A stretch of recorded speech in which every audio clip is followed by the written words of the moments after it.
Hello, my name is Untitled Chapter, and I've put this short video together to share with you how I make pictures of fireworks. I've been shooting fireworks for several years now, and I've learned a thing or two after a lot of trial and error.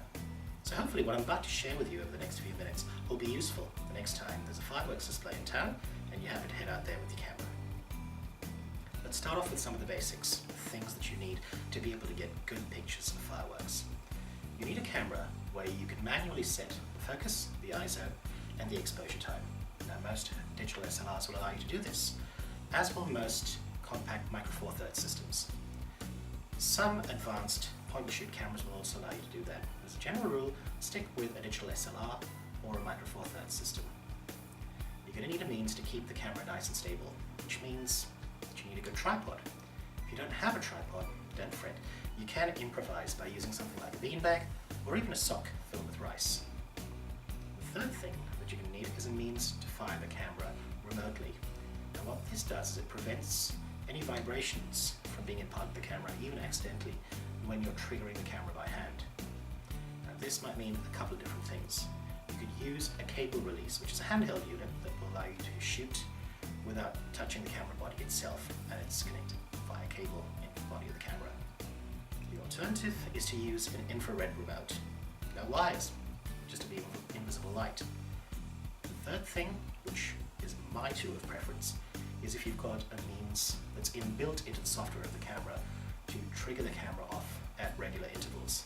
Now, I use a Canon 5D Mark II with a custom firmware called Magic Lantern. It has a built-in intervalometer. What this allows me to do is it allows me to tell the camera to fire off shots at regular intervals, say every 10 or 15 seconds. So now that we've got our gear all sorted, let's talk about some of the key considerations that you need to think about when you're about to set up for a fireworks shoot. The first thing that comes to mind is, what do you focus at? Well, a fireworks display is nothing more than a landscape shot with the primary subject at a very, very far distance, which we're going to call infinity, and in low light conditions. So, in order to make the most of this, what I do is I set my camera lens to focus on manual focus. I set it to infinity. And what this does is that it takes advantage of what's called the lens's hyperfocal distance. The theory behind this is that beyond a certain distance, everything that's in the scene is going to remain at an acceptable level of focus. Now, that distance is called the hyperfocal distance of the lens, and for most lenses, it's a few meters. Now, given that the fireworks display is going to be far off, once you set it to infinity, anything that's far off is always going to remain in focus. The second thing that you need to consider, and it's perhaps the most important, is the exposure time. Now, this requires a little bit of trial and error, and in my experience I find that fireworks displays are best photographed at exposure times of somewhere between 4 and 12 seconds. There isn't a hard and fast rule, and it sometimes takes a little bit of experimenting to get it right, but a good place to start is 8 seconds and then work your way backwards from there. Now, the third thing to consider is, how do you compensate for shooting in low light conditions? Even though you're going to have the shutter open for an average of say 8 seconds, it might not be enough to capture enough detail. And this is where the ISO of the camera comes into play. Now, you're going to be limited by what the sensitivity of your camera is as you crank up the ISO, because in certain cameras the higher the ISO goes up, the grainier the image becomes. Now, with the Canon 5D Mark II, this camera does exceptionally well at high ISOs, but a good place to start from is ISO 800. If you discover that your images turn out to be really, really grainy, crank the ISO down to a point where you get pictures that are of an acceptable level of clarity. So those are the initial settings that I take on board before setting up. Now in this next segment, I'm going to show you how I went about shooting a fireworks display in July 2013 here in Melbourne. When I first got to the site where the fireworks were going to go off, I wasn't quite sure what settings to go with. I realized I had to experiment, so I started off by setting the camera at f8 with an ISO of 800 for a 4-second exposure. I fired off a couple of test shots with the intention of ascertaining at what aperture I would get a properly exposed image for an ISO of 800 and a 4-second exposure. I discovered that I was right on the money at f8. Now, since I was shooting a 4-second exposure, I set the intervalometer of my camera to shoot an exposure every 5 seconds. Now for a 4-second exposure at ISO 800, f8 would give me a properly exposed image with the absence of fireworks. The moment fireworks went off, I knew that light levels were going to go up, which meant that I had to increase the f number or close the aperture to control the amount of light that came into the lens. So what I did is that I cranked up the f number from f8 to f13, which should have compensated sufficiently to give me the correct exposure. In hindsight, I might have gone to f16, maybe even f18 to get a slightly less exposed image, but f13 seems to have worked pretty well. At this stage, I was comfortable with the settings that I had on my camera. It was just a matter of waiting for the fireworks display to start. Once the fireworks started, I activated the intervalometer. The camera began to shoot 4-second exposures every 5 seconds. I let the camera continue doing its thing for the entire duration of the fireworks display. This particular display lasted for about 25 minutes, so I came away with a very large number of exposures. At the end of the fireworks display came the moment of truth. I went back and looked at the images that the camera had captured. It hadn't done too badly, and I was really excited to see what these images would look like on the big screen. The next step involved coming back home and putting them through my post-processing workflow in Lightroom and Photoshop. So that's how I went about shooting that fireworks display back in July 2013 here in Melbourne. Now, if you've used these guidelines and gone out and shot, you should have captured some pretty decent images straight out of camera. Images that are more than passable, perhaps very high quality. But if you really want to bring the life out of these images, you can do a lot of magic in post-processing. Now, I use Lightroom and Photoshop to finish off my images.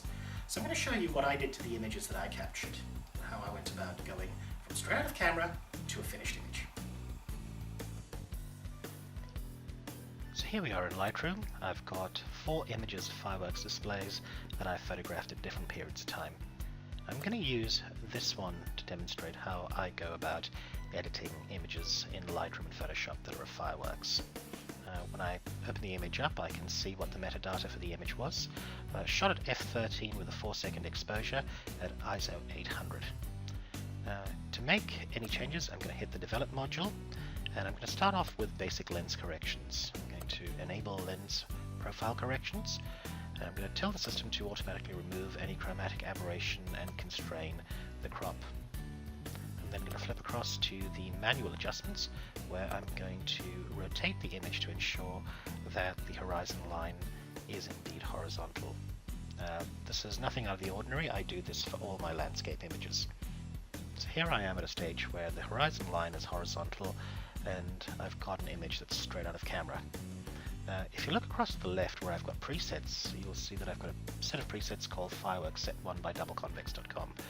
This is a set of custom presets that I had created to make sure that I didn't have to keep on reinventing the wheel every time I had a set of fireworks images.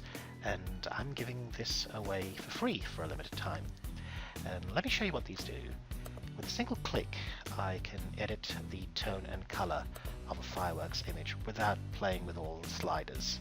And I can choose what appeals to me most aesthetically. I used to be a chemistry major, so I'm familiar with what the different metals impart in terms of color and tone to flames. So that's why I named them accordingly. And play around with them and you'll find out which ones appeal to you the most. And you might use one set for a particular display and one set for something different. So for this particular one, I'm going to use the rubidium setting. At this stage, if you zoom in, you'll see that there's a fair bit of noise in the image. So we can clean that up in Photoshop. So I'm going to go ahead, right click, and I'm going to edit in Photoshop CS6. This will open up the image in Photoshop, where once it loads up, I'm going to launch a plugin. It's one of my favorites. It's called Noiseware from Imagenomics. Now what this will do is that it will allow me to apply a filter that will take out the noise without really losing clarity. Noiseware has a whole heap of different presets, but given that this is a fireworks display shot at night, I'm going to use the night scene preset. And once you've applied this, if you click and release the click on your mouse, you'll be able to toggle between the before and after noise and noise removed image. So I'm going to apply that setting and hit OK, and once that's been applied, you should see a fair bit of difference in the image itself. So that's how easy it is to edit an image of this nature. I'm going to go ahead and hit save and exit out of this, and I'm going to go back into Lightroom, where you'll see that a TIFF has been created, and you'll see the difference between the two images right there. It's just as easy to edit any other image. Let's use one of the other ones.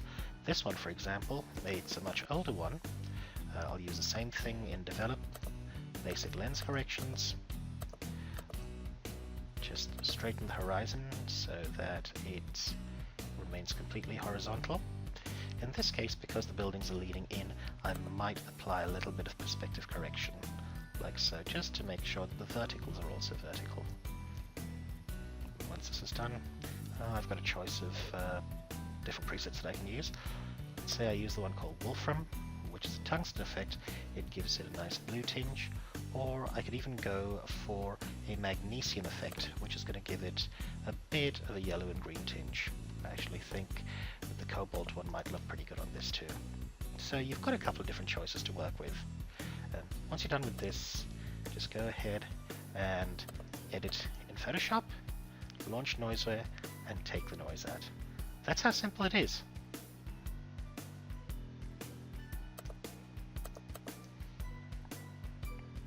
Launch Noiseware there, and we're all done.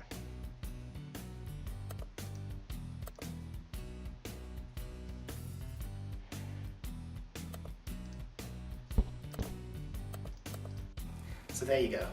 Now you know how I go about making pictures of fireworks. I hope you found that useful. And if you did, feel free to leave me a comment in the comment section below. And please, do share this with your friends and family on your social networks. I hope you enjoyed this. Till next time, thanks for watching. I'm Debashish.